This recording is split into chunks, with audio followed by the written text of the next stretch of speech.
আসন্ন কুরবানির ঈদ উপলক্ষে প্রতি বছরের ন্যায় এই বছরও ঢাকার বিভিন্ন স্থানে অস্থায়ীভাবে গরুর হাট বসানো হয়েছে। তো আজকে যে হাটটি আমি আপনাদেরকে দেখাবো সেই হাটটির অবস্থান হচ্ছে ঢাকার উত্তরবড্ডা এলাকার বেড়াইদে বসুন্ধরা এলাকার মাঠে। তো এই মাঠটা হচ্ছে বিশাল বড়। তো আজকে এই হাটটাতে আমি গিয়েছিলাম গরু দেখার জন্য। তো ভিতরে ঢুকে বেশ সুন্দর সুন্দর গরুগুলো আমি দেখছিলাম ঘুরে ঘুরে। তো আমি ভাবলাম যে আমি যেহেতু দেখছি আপনাদেরকেও দেখাই। তো এই গরুগুলো খুব সুন্দর সুন্দর ছিল, আর বিভিন্ন ছেলেমেয়েরা অলরেডি চলে আসছে এখানে গরুগুলো দেখার জন্য। আর এখানে যেহেতু আরও রয়েছে 10 দিন ঈদের বাকি, তো এখানে একটানা 10 দিনই গরু হাট বসবে। এবং এইখানে এই জন্য বিভিন্ন ব্যবসায়ীজন আগে থেকেই চলে আসছে।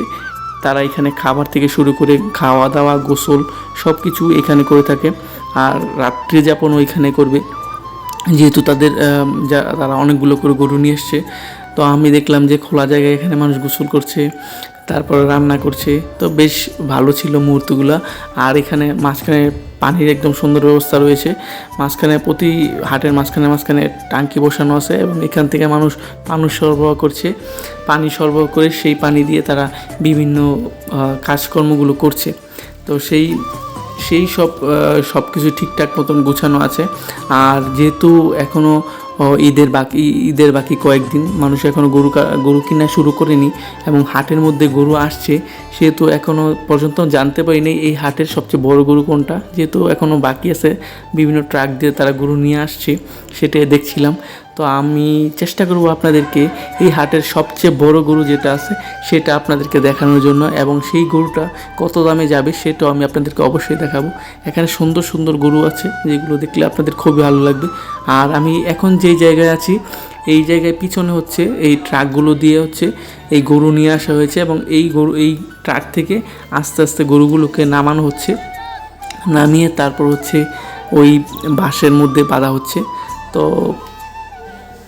পরিবেশটা খুবই সুন্দর লাগছিল। ছোটোবেলার কথা মনে পড়ে গেলো। ছোটোবেলায় ঠিক আমাদের বাসার সামনে গরু হাট বসতো, এখনও বসে। তো এইভাবে দেখতাম। তো আমি চেষ্টা করব যে এই হাটটা আমি আপনাদেরকে কয়েকদিন দেখাবো যে এই হাট থেকে কী গরু পাওয়া যায়। আর এই যতদূর দেখলাম এখানকার পরিবেশ খুবই ভালো, যেহেতু বসুন্ধরা এলাকায় রাস্তাঘাট সুন্দর ভালো, এবং মাইকিংয়ের সব রকম ফেসিলিটিস রয়েছে এখানে। পুলিশ কন্ট্রোল রুম থেকে শুরু করে সব কিছু রয়েছে। তো আশা করছি যে আপনারা এখান থেকে সুন্দর এবং ভালো গরু কিনতে পারবেন। আপনারা যারা এই হাটে আসতে চান তারা হচ্ছে সরাসরি ঢাকার যে কোনো প্রান্ত থেকে নতুন বাজার চলে আসবেন। সেখান থেকে 100 ফিট রাস্তায় ধরে একদম চলে আসবেন বেড়াইতে। এই 100 ফিট ধরে সুন্দর জায়গায় মনোরম পরিবেশ। ধন্যবাদ।